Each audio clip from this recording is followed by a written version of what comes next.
if you want to find me, I will be at the intersection of efficacy and controversy.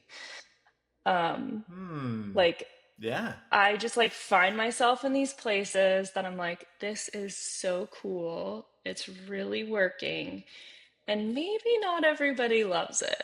Welcome to The Dream Show, where each episode I sit down with someone just like you I'm in a current phase of pushing myself to do things. to decode the meaning behind your dreams and explore their connection with trauma, healing, and the subconscious mind. I do like to watch and see where the dream takes me.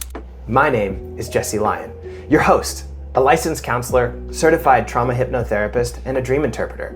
So whether it's a nightmare, I don't know why, but I knew that he was talking about me. And he comes storming up to the door. And I remember him shouting, "Where is my son?" a bizarre scene, or something too weird to even describe, It was so traumatic for me, literally, I have blocked all but this memory. we dive in and learn to listen to the messages that your mind is trying to tell you. Let's jump into it.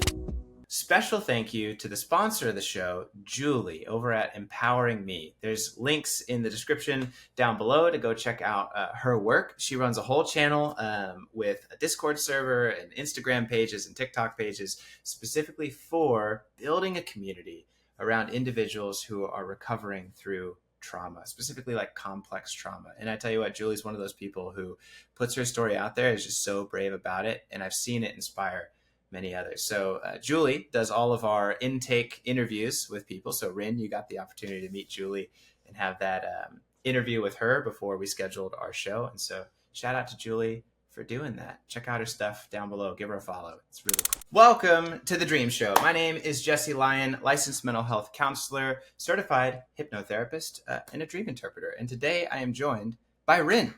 Rin, thank you for being on the show. We have a shared passion for the mental health community. Would you mind introducing yourself a little bit, like where you're living, like what state, what you do, how old? Take it away. I'm just tickled to have you be part of this. Yeah, my name is Rin. I am in my counseling residency in Virginia, and I'm 35. Love it, love it. So residency, for those who may not be familiar, where does that put you in the education process? It's like still in your Yeah. master's degree? So I finished my finished my master's degree, and I'm in like accumulating licensure hours now. Got it. Got it. Yeah, because there's Hmm. two internships. For those who don't know, like it actually takes a very long time to become a counselor. You know, you got to get your bachelor's, then you got to get your master's. There's a little bit of an internship while you're in your master's.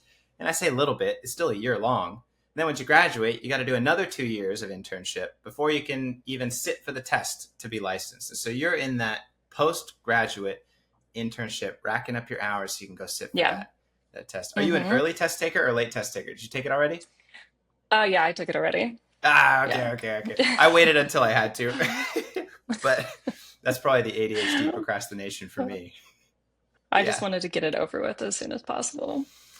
I feel that. And Hmm. I would love to be a person like you. Maybe one day when I grow up, I can be you. We gotta play to our strengths, you know?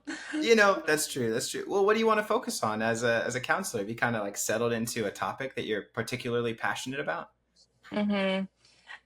Definitely, I've been working with a lot of religious trauma, which is Oh, definitely a passion nice. of mine.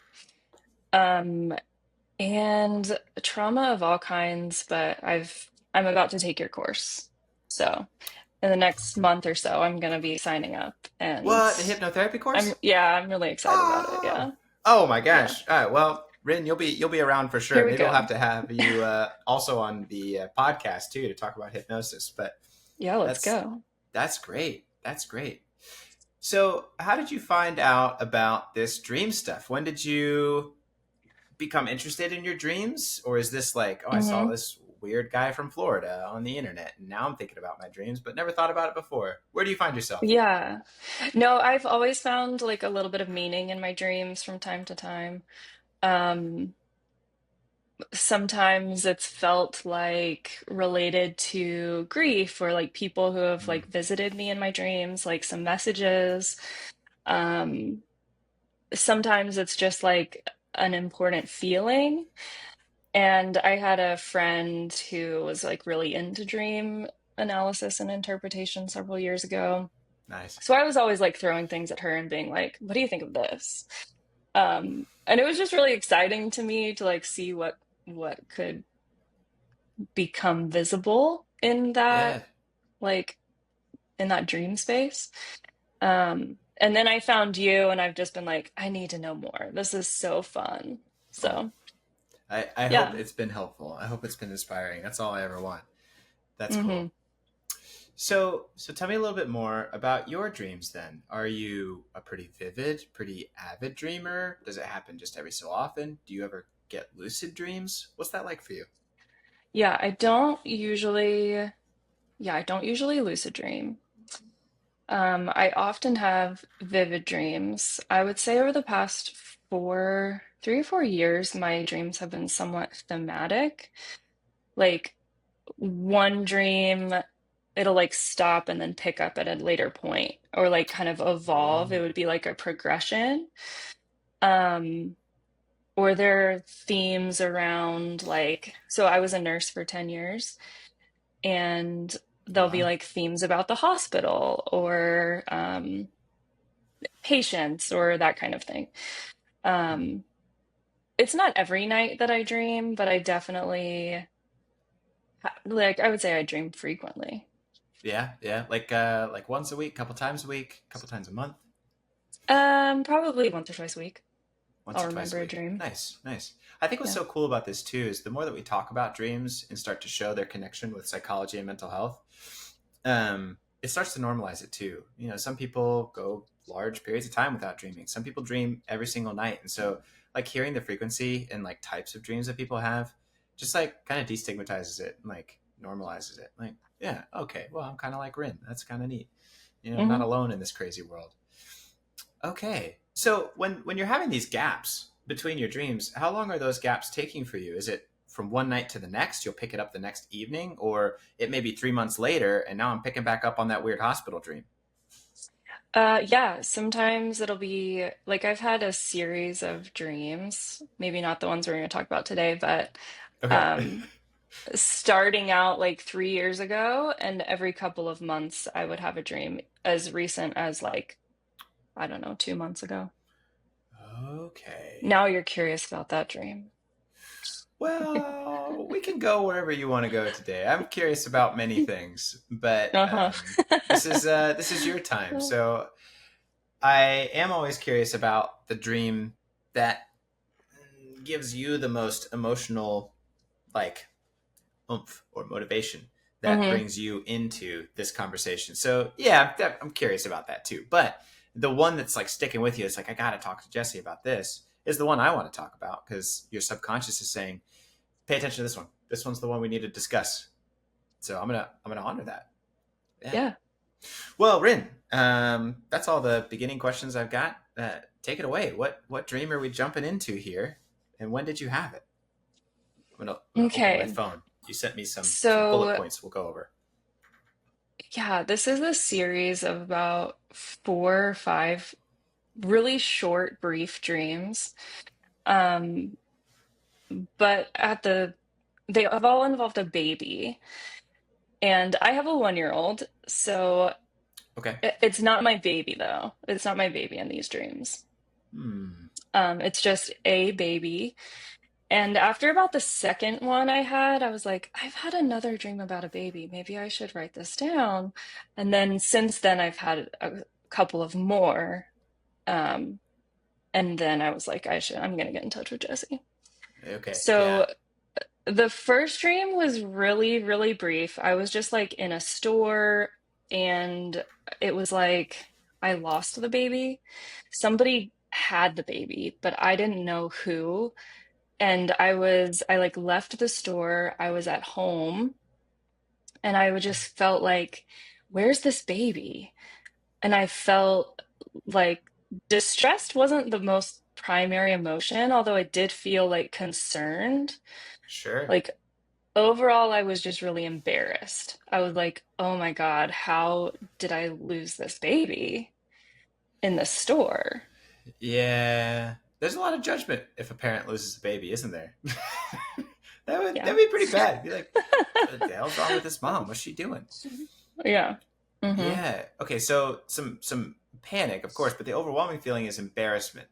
Is that Mm-hmm. like is that because there's a part of you that knew the baby was safe and okay?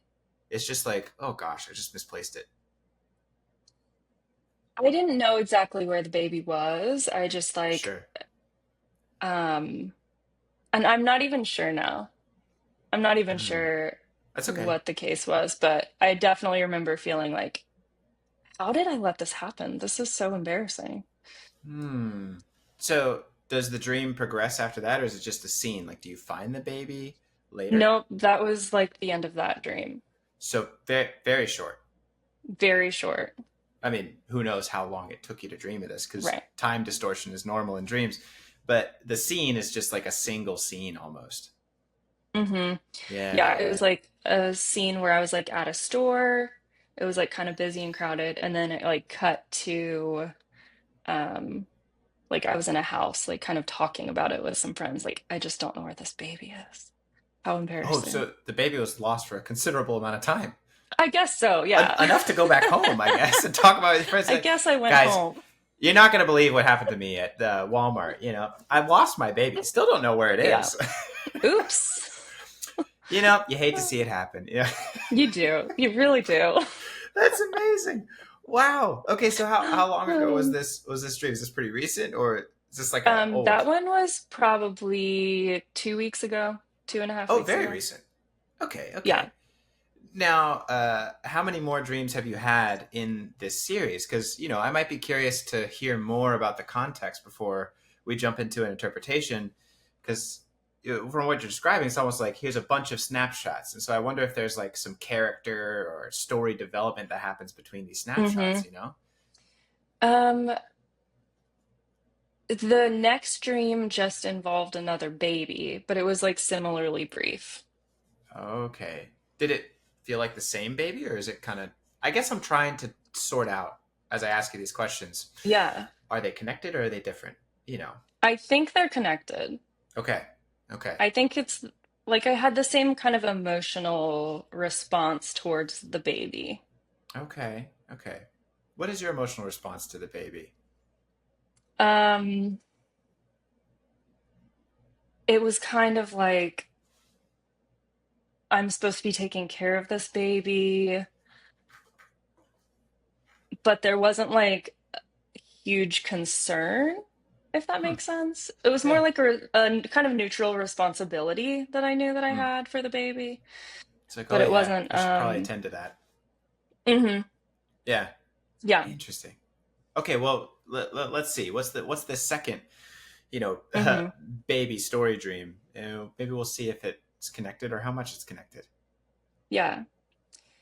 So the second one, I lived in this town for about 10 years, moved away for a time, and then came back. That's real life.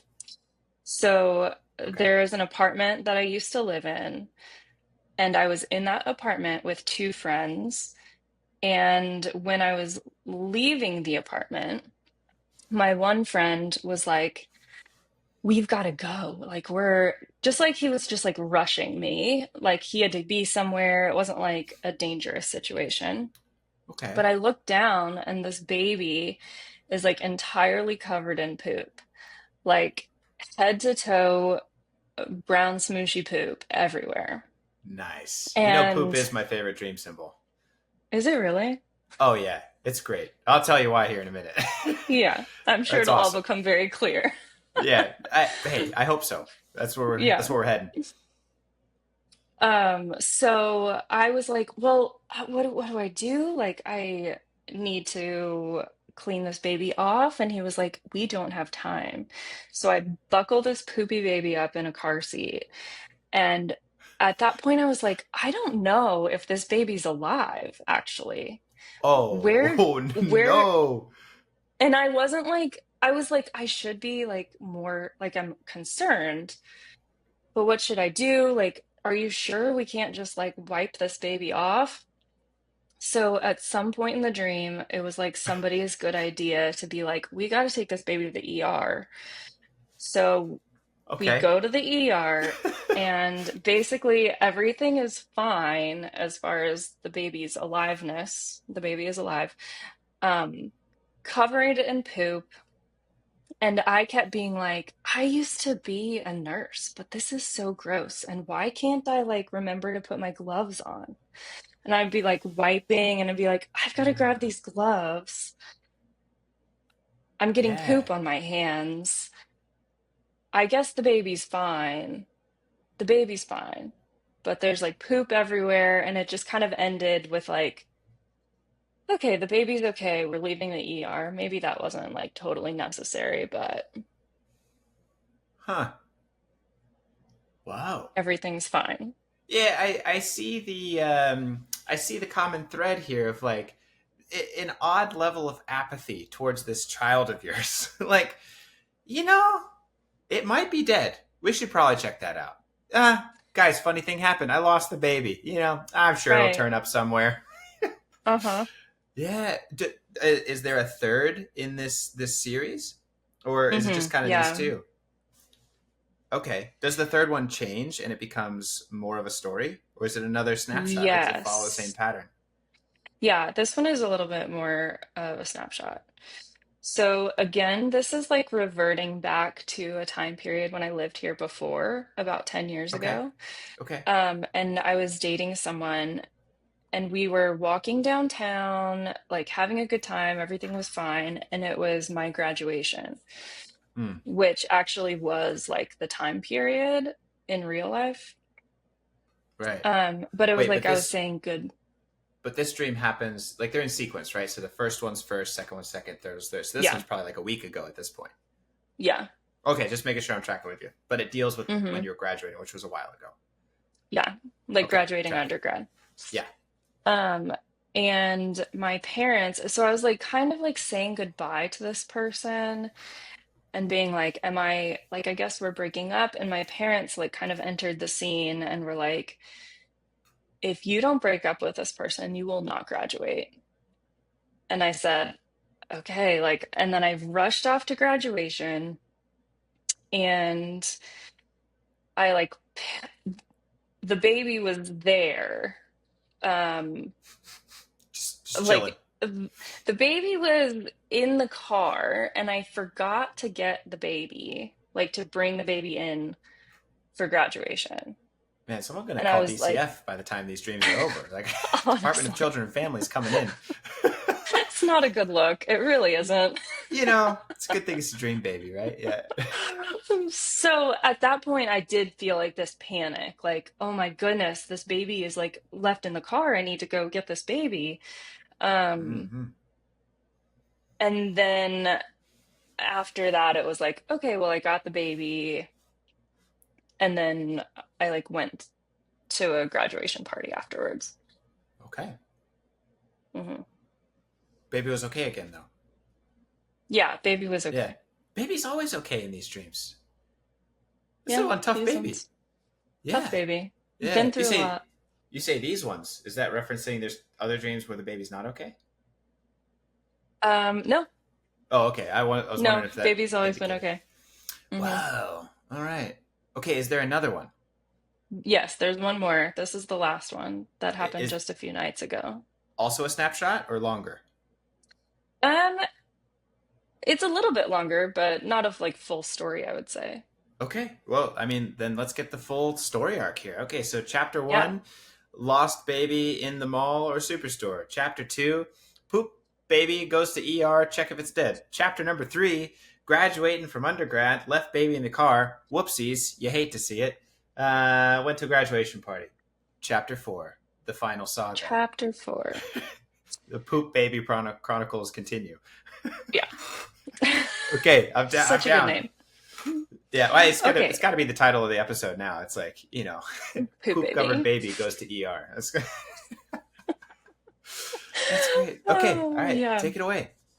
Okay, so in this dream, I was sent on some kind of errand to retrieve something, and Mm, I was riding a bike, okay. and it was really pleasant. Like I was riding through the country and riding through trees, like up and down hills. It was just really lovely and scenic. And then somehow I ended up in a government building to get what I needed.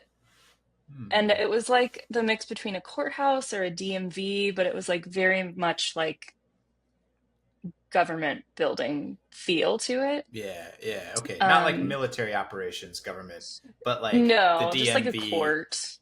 Yeah, okay. Okay. Yeah. Um, and then when I got there, I realized I was really late and I was like starting to get rushed. And I couldn't find my way back to where I was going.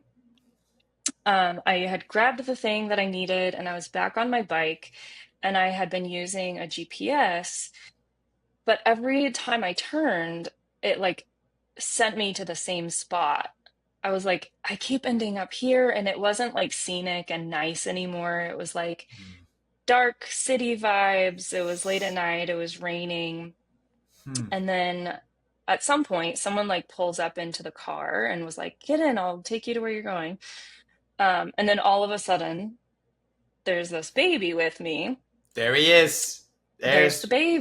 Do you baby, know if it's a boy or girl, and by the way? I think it's a boy. Okay, okay, curious. Yeah. I was getting little dude vibes, but I didn't know. Uh-huh. Okay, so there's a little man. He's back. Yep.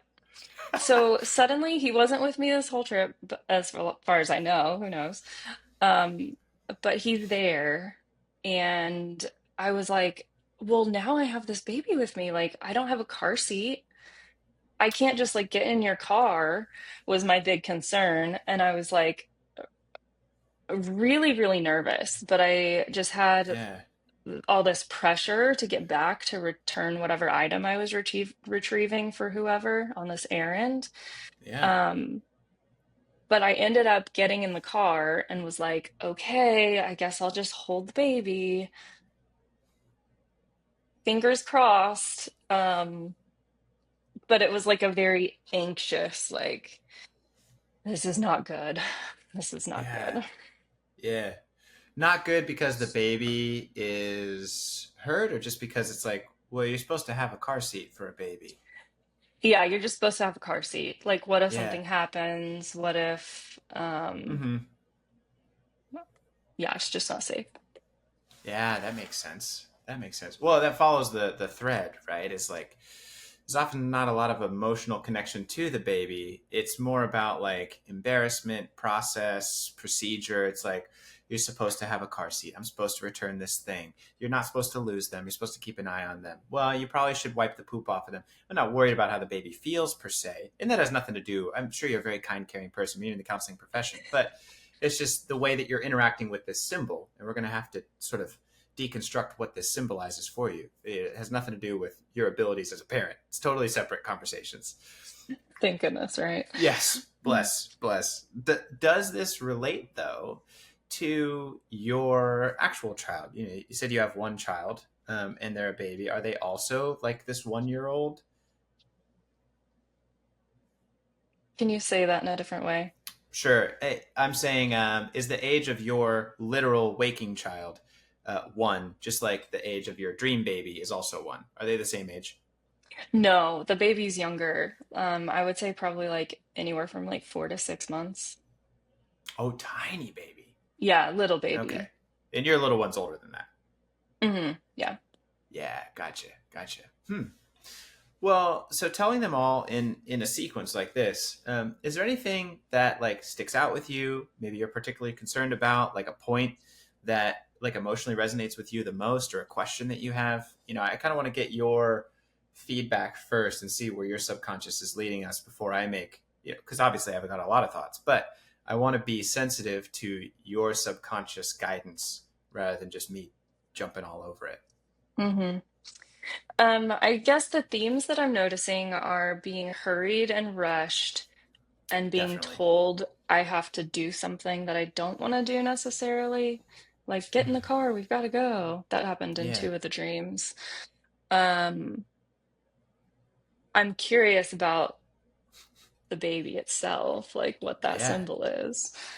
Well, it seems Um, like a natural place to start. You want to start there? yeah. Do you have any like thoughts before we get into it? Like, you know, I talk a lot about babies on the show, but Do any of those resonate with you, or is this a new symbol to you altogether? Um, the like something being new or being birthed in you. Mm-hmm. Um, that's the one I remember, but I haven't done like a deep dive. I would Yeah. say that that does resonate in some ways. It's like interesting to me because like the graduation, the apartment, the walk downtown, and like the hospital setting were all parts of my life when I lived here before 10 years Hmm. ago. Yeah. Um, so I find that interesting, and something like else is happening in this space now. Yeah. Like it's different. It's changed. Yeah. Yeah. Well, so let's break it down. There's kind of two levels with this Hmm. symbol of the baby, right? So let's look at we got to give him a name or something like, he's almost like what was that guy from 24? Like he would always get in these situations where it looked like he'd be dead, but then he always survived. Was Kiefer Sutherland played that character in that old show 24? You remember that? I'm the You're worst like, at movies. I will yeah, never yeah. know. He always lives on. Me too, but that's like one that I remember all the time. It's like this baby that survives everything, covered in poop sometimes, but survivor. Baby kind of has, as does every symbol, two levels, right? There's kind of the more literal level, and then there's the more personal, emotional level. And as dream interpreters, we kind of call that manifest content and latent content. So manifest content is all about more literal stuff, right? So I have a dream about my ex, or I dream about, being at my job, pretty literal, right? I'm stressed about my job, so I have a stress dream about being at my job. That's manifest content. It's pretty cut and dry and pretty straightforward. Latent content, you got that term latent. It's like held back, it's later, it's sort of reserved. It's the deeper sort of subliminal messaging. And so babies often have a lot to do with something new, particularly like something new that I'm bringing into the world that it's my responsibility to nurture and care for and grow, right? So this could be like a new relationship for many people. They'll start dating somebody and then they'll have a dream about caring for a baby. Well, yeah, it's a new relationship. You got to take care and water and nurture this relationship. Sometimes people start a new business or a company. They'll have a dream about a baby, and it's like, yeah, you got to water that business and nurture it and make sure that it grows and flourishes. But even deeper than that, more latent can be, it's about our own inner child, right? So if you're familiar with like internal family systems work as a counselor, you've got those exiles and those inner children that we kind of try and push out of our minds sometimes.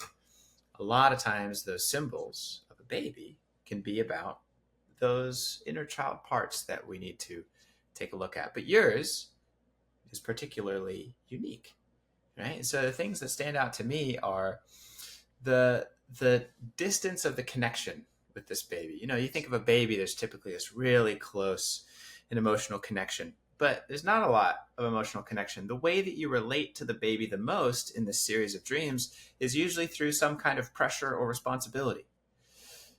And so if I take that dream and really process it, uh, it seems to be on this deeper level, more related to you and a part of you. I would think definitely like some inner child stuff, the ways that we need to foster and care for and nurture ourselves. But it seems to me like the way that you care for yourself is probably a lot more out of obligation and necessity, right? This is, I should take a break on the weekends because that's what a good counselor's supposed to do. I should, reach out to my friends because that's what you're supposed to do. Is I'm supposed to be there for my friends and have relationships. But there's no like, I think that's the part that probably strikes me the most is like there's no love in it. So before I get deeper, because from this main symbol we can start to deconstruct the others. Does that resonate with you? Like, is this more about your own inner child identity stuff, or did you start a new business that I don't know about? It's actually about the job. Um, Damn it, Jesse. You know, I I do get I that a think lot. it I could get be that a lot. both. You are Yeah, I starting. just Mm-hmm. started a new job, the Mm-hmm. beginning of August. Um, Congrats. but or and I think when you started talking about the inner child, I was like, oh no. I'm God kind damn of it. responding to that a little bit. My stomach Mm, kind of dropped a little bit before you got anywhere deeper than that. So yeah, I think that's yeah. probably pretty relevant. When your stomach drops like that, like what emotion is that? What is that feeling? What is your body saying? Yeah. I felt really seen, Mm, really like mm. called out, but in a good way, I Yeah. guess. That's such a great way to put it. You know, I've never met or spoken with you before. Is that true? Yeah. Yeah. But even just in what we've like 25 minutes we've been talking, even just in these 25 minutes, I've got a hunch that I want to share with you Mm. because I think psychology and dream interpretation it is a science, and so like with any good science, we collect data, form a hypothesis, and then test. Right? And that's the way I run my counseling sessions as well as dream interpretation. So I gathered your data from your dreams. I'm formulating a hypothesis, and now I want to test it and ask how this works for you. Two important things. First, um, usually when we talk about a symbol in a dream, it does connect with us on multiple levels. I sort of set up a false dichotomy saying that there's manifest and latent content. Usually it's both, right? It's like I am starting something literally new, but because I'm literally starting something new, I'm having to confront the ways that I care for and nurture myself and my own inner childlike parts because, well, I'm a novice at this thing that I'm starting. And so I am a child in that sense as I start this new prospect and journey. And so a lot of those same feelings of being a child, wide eyed, like lack of information, naive about things, some of those feelings start to come back. And so, I would say with every symbol are those layers of literal content where, yes, it's a new beginning, but because it's a new beginning, I'm also having to confront my own inner child when I was a new beginning.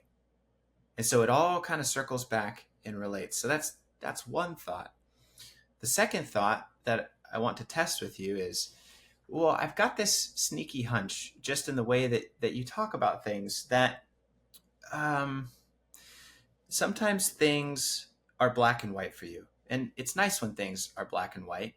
Holding two emotions or two conflicting feelings at the same time, it seems like may not be comfortable for you. It's like you want it to be simple, you want it to be straightforward, but then we're humans and we have 15 emotions about one experience, and that can be tough. Is that true about you? And if I'm wrong, please let me know because that'll help me, interpret better. I would say that probably has been truer in the past. Hmm. Um, I love clarity. Sure. Yeah. I love Yeah. clarity. I think, but there are times, yeah, you're not wrong. You're not wrong. I definitely think there are times when I'm like, well, it's this or that. Yeah. Well, and so I think one of these conflicting feelings with that emotion you said in the sinking of your stomach is I would imagine I like being seen and understood. That's a nice experience to like be seen and understood, but at the same time, that's absolutely terrifying. And here's this person that I don't really know.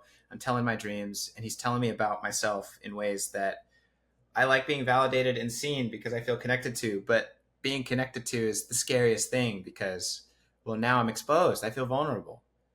Is that what that drop in the stomach kind of says? Yeah, I think so. Yeah, that Um, I can relate.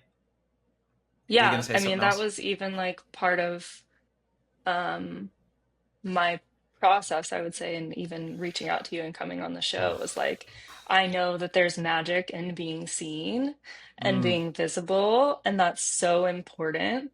Um, and I feel like that's an invitation that I've been like hearing for myself for a while. yeah.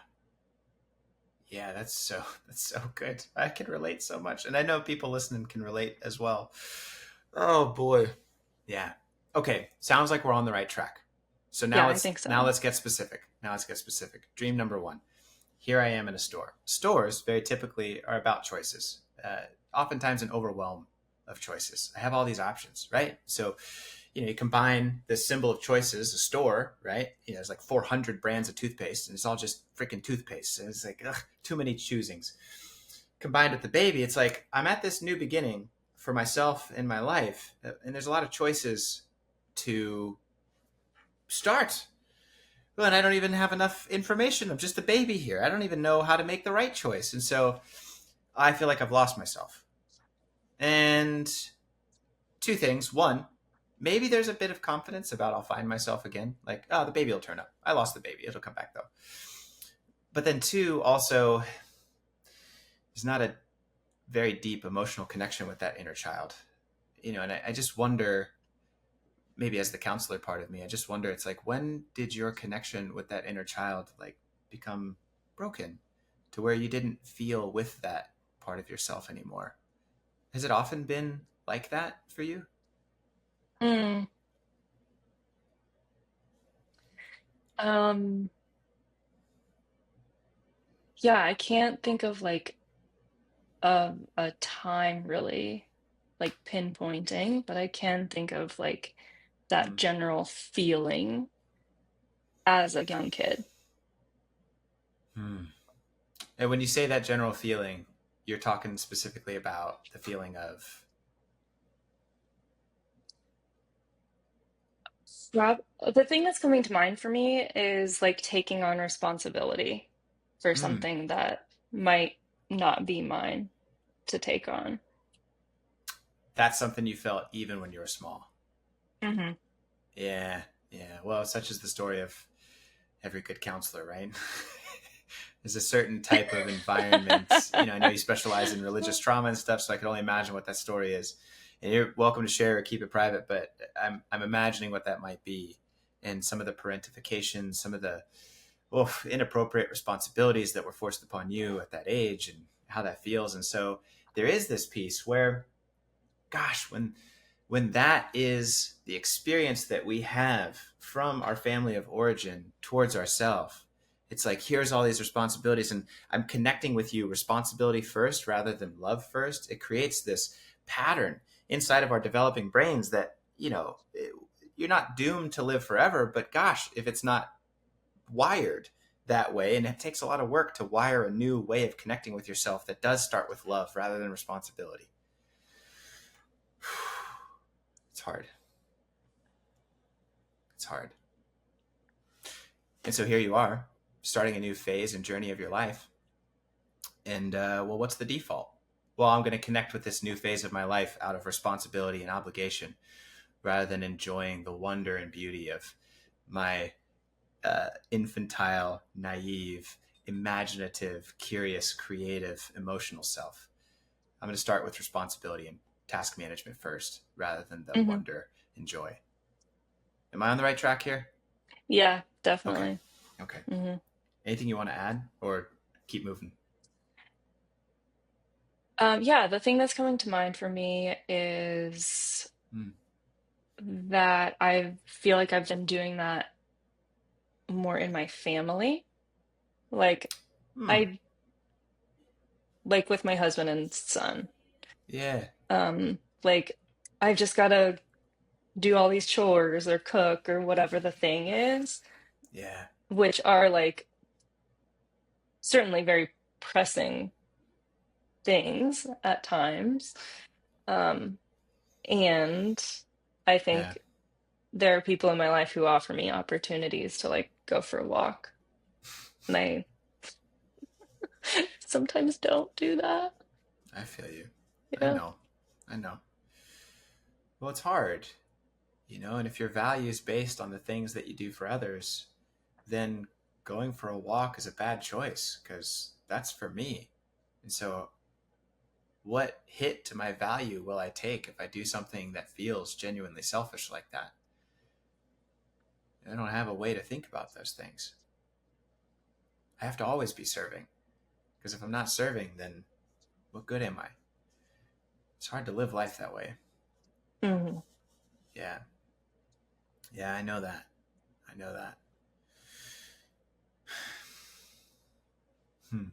Well, I'm very curious about these other symbols, but this feels like an emotional moment. So let me sit with it for a second and ask you this. if you could imagine yourself, and if you got to close your eyes or something, like, that's great. But if you could imagine for a moment being that baby, what are you thinking and feeling towards Rin?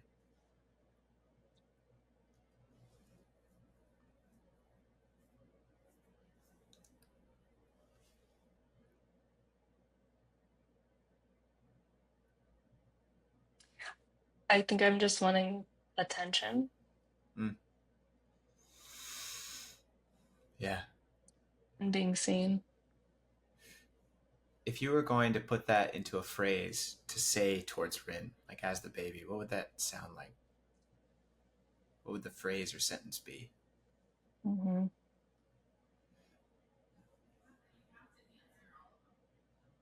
Probably like, can I sit in your lap? Mm.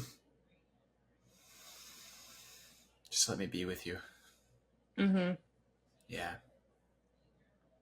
Mm. Yeah, I don't need much. I just want to be there with you. Just want to be Hmm. connected. Yeah. So the first chapter starts with the baby and choices, and I've lost myself amongst these choices.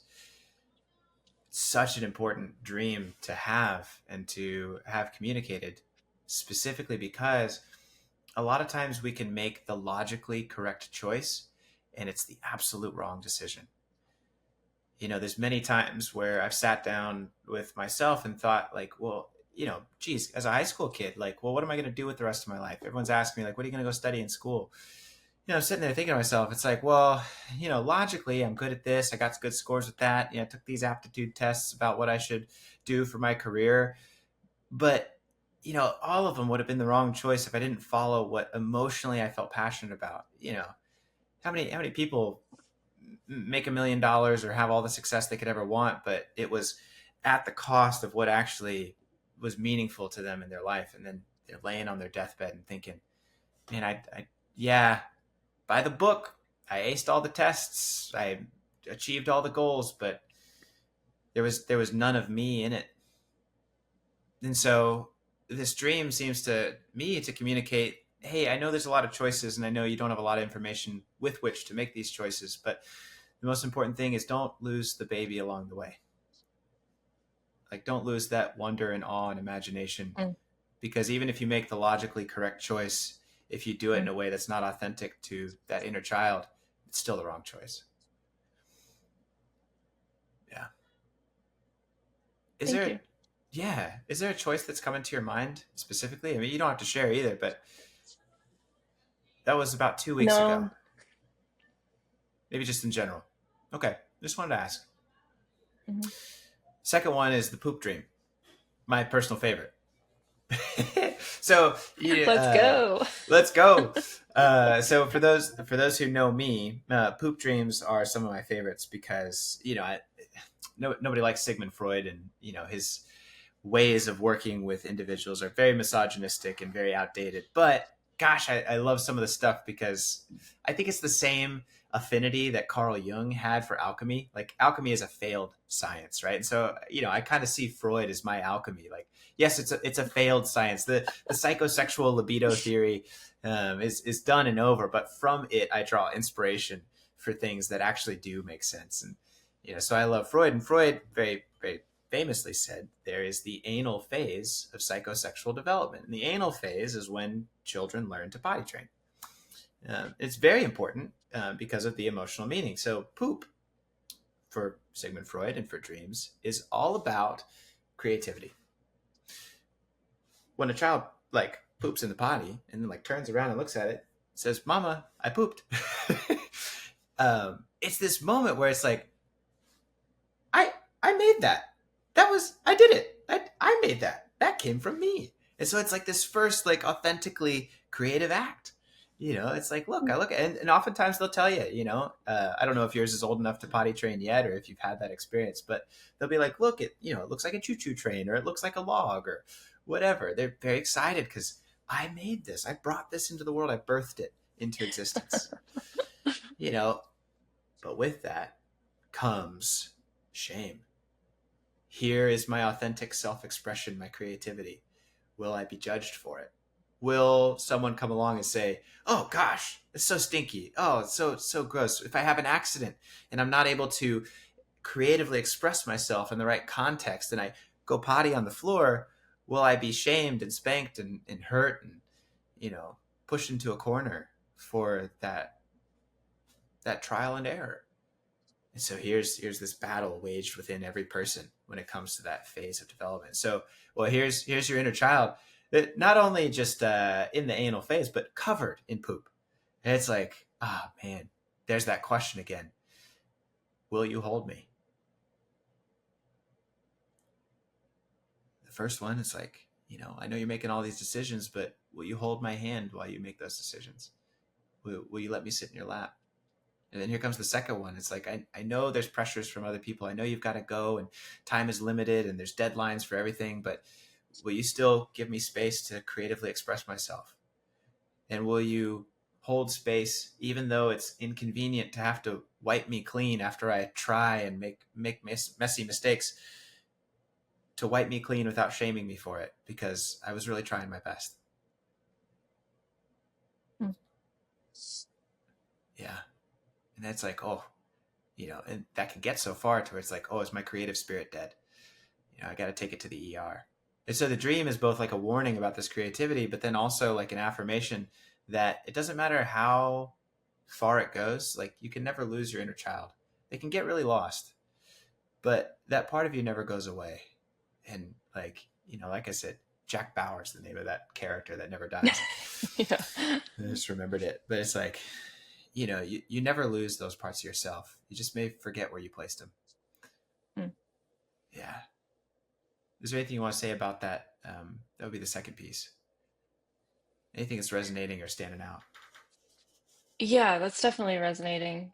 I feel like I'm in a time where I like professionally, I've just gone back since my baby was born a year and a Mm. half ago. And I feel a lot of this like creativity, like excitement about being in the professional space. Yeah. Um, and then it like also comes with this uncertainty of starting something new. Yeah. Yeah. Give yourself some time for some stinky, messy creativity. It's good. Hmm. You have to. You have to. Okay. Part number three. Part number three was which piece? The graduation. Oh, the graduation one. Yes. You got to break up. Otherwise, you won't graduate. And then it's like, oh gosh, but there's also the baby. I forgot. Oops, again. Hmm. Hmm. That one's a little weird to me. That one's a little weird to me. I'm looking at the notes that you wrote me. There's this. Well, I don't know. The first thought that comes to my head is it's your parents saying that you need to break up in order to graduate. And so, the initial thought, maybe a little bit more literal, is are there some judgments that are being said? It's like, hey, in order to be successful and to achieve the task and accomplishment, the history, or maybe literally the parents, is like, well, you need to break this relationship or do this thing, otherwise you won't achieve the goal you've set for yourself. It feels like there's a story there. Are you like nodding your head? It's Hmm. like, yeah, no, I know what that relates to. Well, I think so. Um, I Yeah. think that I have been in my career in general, like as a Mm-hmm. nurse, my my bent, I feel like the thing that I've come to recently is like, if you want to find me, I will be at the intersection of efficacy and controversy. Um, Hmm. like Yeah. I just like find myself in these places that I'm like, this is so cool. It's really working. And maybe not everybody loves it. Or like, I didn't realize it was controversial until after I was already into it. Um, Yeah. so I've seen that play out in like several contexts in my life over many, many Whoa. years. Yeah. Um, yeah. That's so And great. I'm Well, a little I guess it's just okay to say this, but I don't really know how people in my town or like would accept a hypnotherapist. Good point. And that has been on my mind a lot lately. Um, I think I would be the first, is my understanding. I mean, that's a great position to have as a hypnotherapist. In terms like, Yeah, hey, I'm the one and only, baby. You know, if you want that, right. Come on it's over. gonna be Rin. But at the same time, that comes with a Yeah. whole heap of problems as well. I mean, famously, in many podcasts and YouTube videos, I've said, my parents, when I initially told them I was going to take it, were like, "That's how demons possess you, Jess. I don't know about all that." And I'm like, "Okay, that's interesting."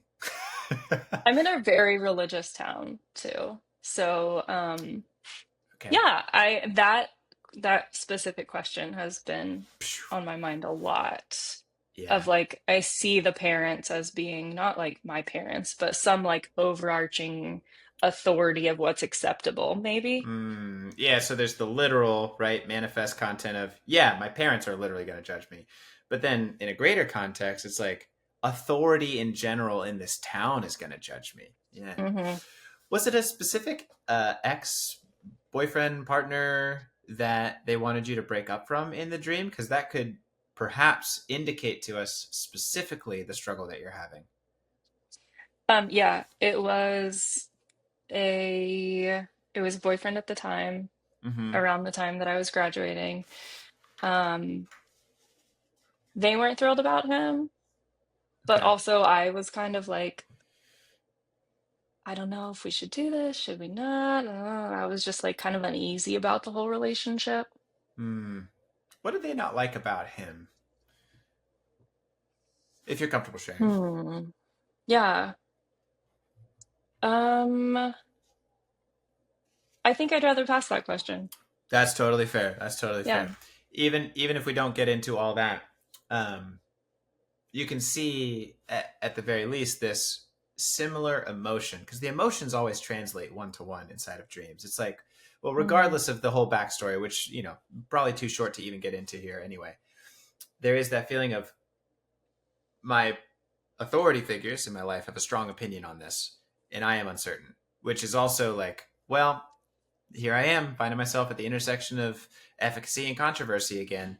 I'm uncertain because I don't have all the details. I'm learning, but the authority figures in my life say don't do it. And so, well, Th similar. that's been on loop in my head. Yeah. Hmm. Mm-hmm. And dreams will take you right back to the last time you felt an emotion in order to try and help Hmm. you process, right? And so that's what I'm always looking for as a dream interpreter is like, okay, I don't know, and I don't want to get lost in the details, but if I can follow the emotion, I can tell you exactly where it's going. And so your brain is like, I am at a place where I'm feeling this feeling. Last time I felt it that intensely was back when I was thinking about whether to stay with or leave this partner of mine. So it's Hmm. like, boom, my brain's going there to search for answers. How did I navigate this? Maybe that'll give me some solutions to navigate the present scenario, Hmm. Hmm. you know? Yeah. Mm, okay. Are you ready to move on to chapter 4 or any other thoughts about Yeah. chapter 3? No, let's go. Okay, chapter 4. Chapter 4 is, well, you got to go get this thing from a government building, and then you can't buckle in the baby. Hmm. Okay, okay. Do you know what it was you were trying to retrieve? I'm so curious. No idea. Mm-mm. You have to get No something and bring idea. it back. Do you know who you're bringing it Yep. back for? No. No, that's okay. That's okay. Hmm.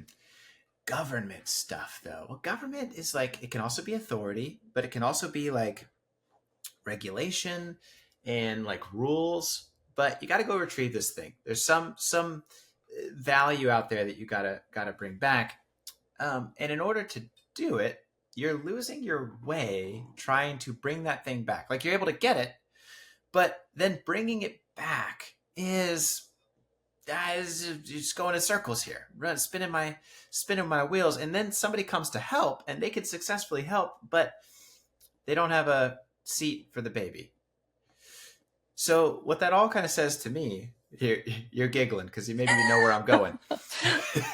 You go though. Okay, I'll go, then you go. Okay, so what I'm thinking is there's something I gotta get, right? So I gotta get this value, but I have to get that value back from the authority figures in my life, right? So there's the government stuff, and it's cold, it's institutional. You pick a number and have a seat, wait your turn, you get this thing and come back. I'm trying to also navigate my inner child, which was not a consideration in the beginning. It just shows up. But then the problem is I'm not in the driver's seat of the vehicle of my life here. When I'm in the driver's seat, I feel like I'm going in circles. And then I'm trying to find somebody who can guide me in the right direction. But this person that I'm finding doesn't seem to have space for the emotional parts of me. And so I've got this like, man, soul splitting problem here where it's like I can go with them, but at the risk of the safety of my inner child.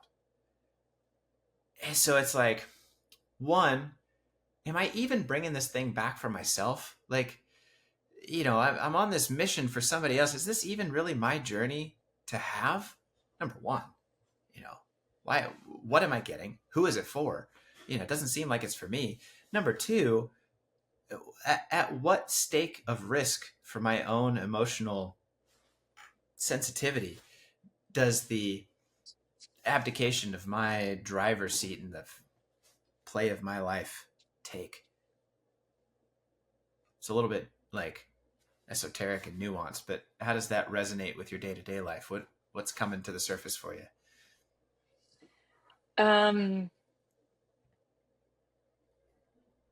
I feel like there's been a thread Hmm. in my life about being in like structures or systems that I don't quite fit into because I lean Yeah. into like maybe a little bit more of fringe, less mainstream stuff Hmm. and figuring out how to make that system be okay for me.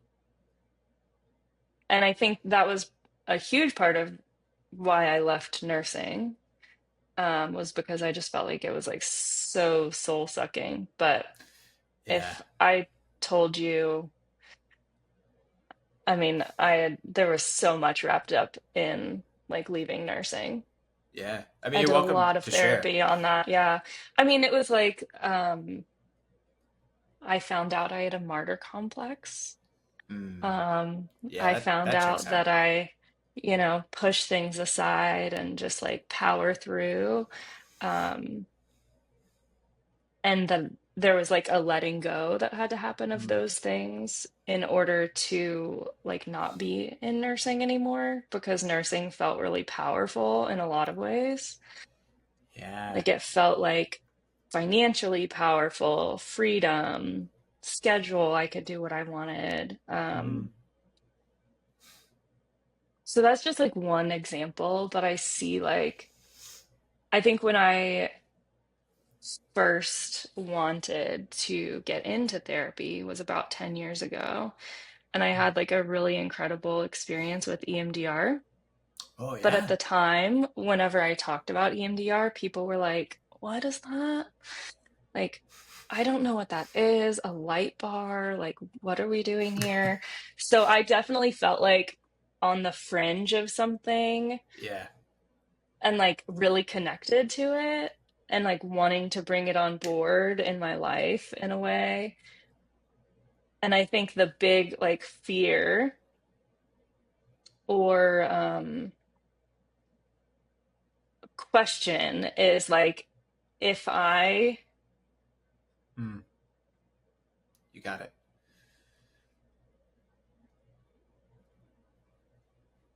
Take your if time. I bring this thing into the world, will I still want to be seen? Hmm. Man, there it is. Damn it, Jesse. Yeah. If I bring this thing into the world, will I still want to be seen? The Or phrasing of that's so important, isn't it? It's like, will I hmm, still want to be seen? It's not even a question of will I be seen. It's like, do I even want to be seen if I bring this new thing into the world? It's so raw and so vulnerable. feels like it's almost an anticipation of the pain that might follow if you're seen for, well, the gifts that you truly have. And I'm sure that comes Yeah, from a history. will there be like acceptance there?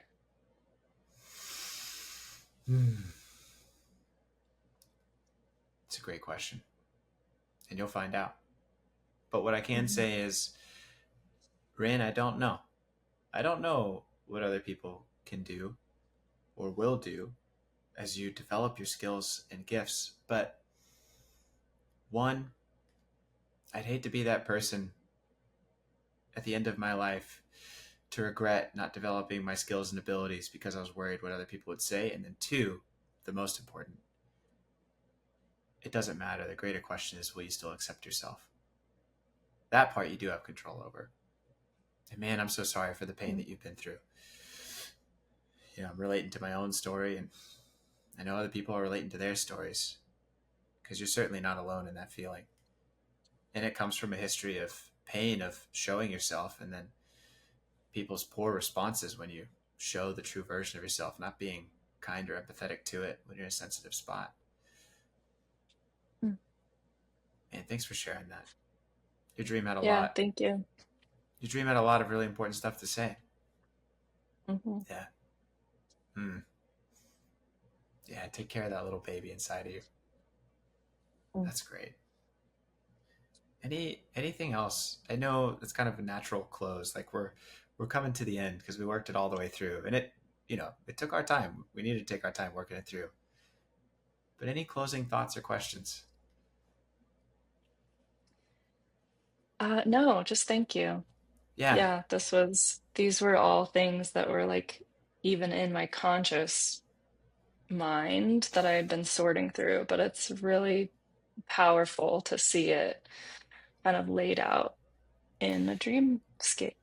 yeah, it really is. There's something about it when it's laid out in symbols and story that's just like, oh, I get it. And it's still hard and it still hurts and it's still emotional, but there's clarity now. Like, Hmm. I know what must be done. And Hmm. it might be difficult along the way, but I can do it. And I know you can do it, Rin. I'm really proud of you, really excited for you. It's gonna be a cool journey, man. Yeah. Thanks, Jesse. For sure, for sure. Well, as we come to a close, is there anything you want to shout out before we wrap up? Like, do you want people to follow you on something, or like, no, I'll stay my anonymous No. self. When you splash back onto the scene, you let me know. You know, when you get your Okay, yeah. hypnotherapy certification and you're doing your own dream Uh-huh. interpretations, we'll do a collab in the future. I'm not going anywhere, but I love it. cool. Rin, thank you so much for being on the show. I can't wait. Yeah, Can't thank wait to you. see what is going to happen in your future. And if you would like to be on the show and just like Rin, go through your dream and see what a real dream therapy session is like, the link is in the description below. You can fill out the application and Julie will get in contact with you and set that up for the pre-show interview. And then we'll schedule a time where we'll take a deep dive into your dream and finally get the answers that your subconscious mind is trying to communicate every time that you sleep. Um, Hope to see you in the next one.